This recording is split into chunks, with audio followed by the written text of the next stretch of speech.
नमस्कार मित्रों, स्वाध्याय के बारे में हम बात करते हैं। स्वाध्याय एक लर्निंग है। लर्निंग यानी एक प्रोसेस, सीखने की एक प्रक्रिया है। यह धार्मिक अनुष्ठान नहीं है। यह स्वयं पर जो हम स्वयं कार्य करते हैं और उसके द्वारा स्वयं को जो मिलता है वो यज्ञ है।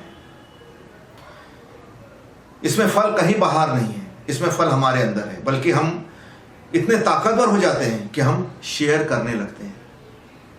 तो स्वाध्याय के बारे में हमने देखा कल कि भगवान महावीर और बुद्ध ये दो धर्म वेद और उपनिषदों के बाद भी हुए हैं। क्यों?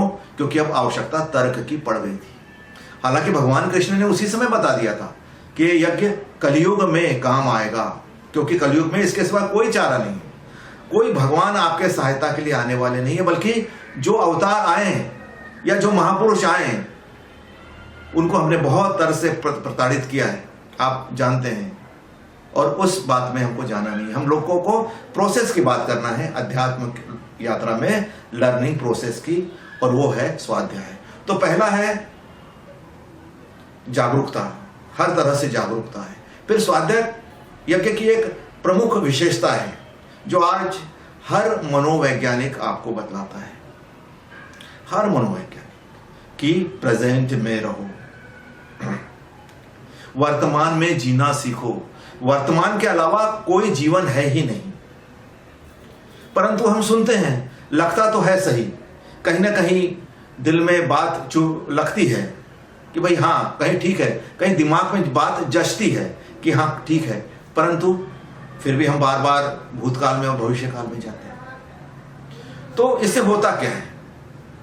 तो मैंने बताया कि स्वाध्याय यज्ञ बड़ा तार्किक मोड़ लेते हुए चलता है। ये कहते हैं कि जाकर देखो कि भूतकाल ने आपको क्या दिया, और ये आप आज बैठे बैठे यहीं पे कर सकते हैं। देखिए, जब आप भूतकाल में जाते हैं तो भूतकाल एक स्पष्ट काल है। क्यों स्पष्ट काल है?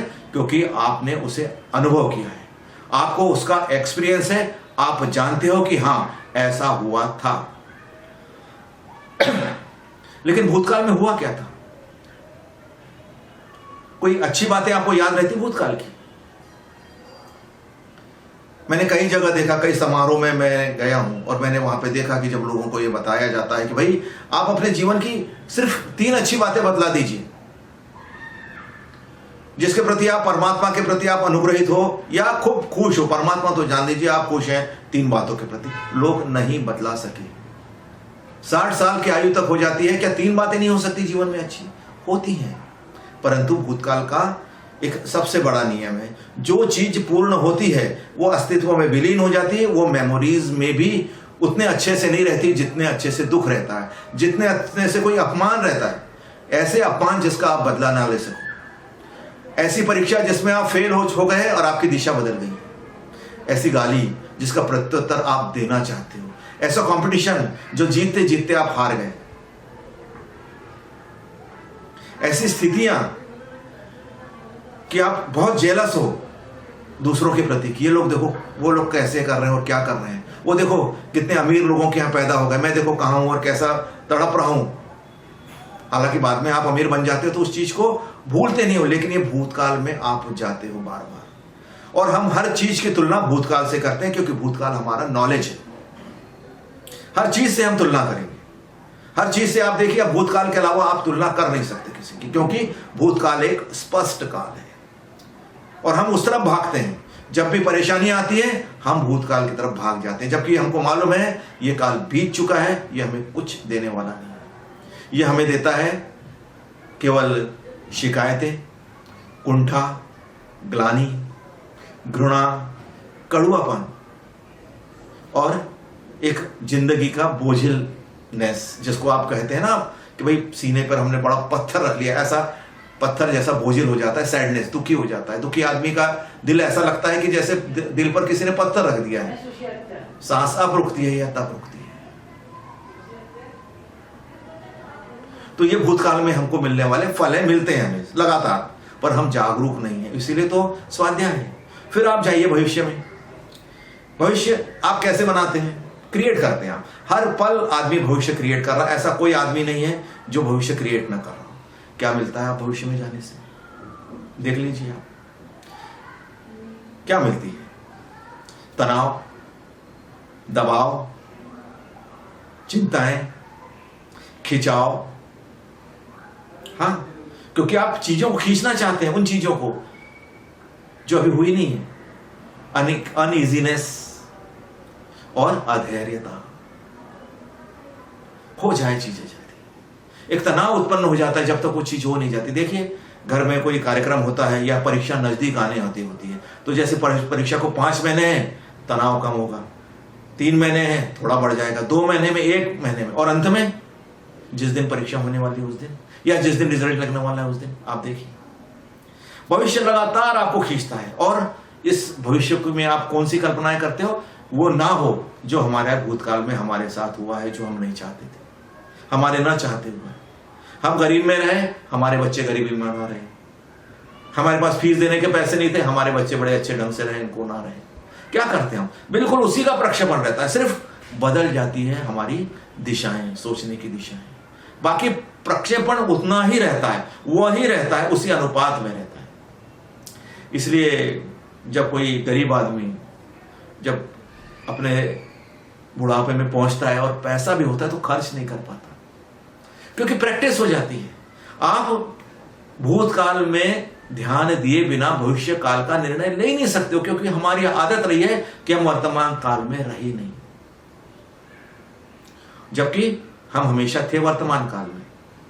और यही एक खिंचाव का कारण बन गया कि हमने किसी तरफ ध्यान नहीं दिया।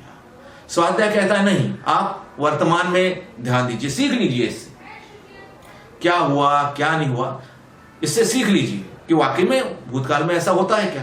और आप ये देख सकते हैं ना, मैंने बताया कि ये जो प्रोसेस है, स्वाध्याय की जो प्रोसेस है, वो इमीडिएट प्रोसेस है।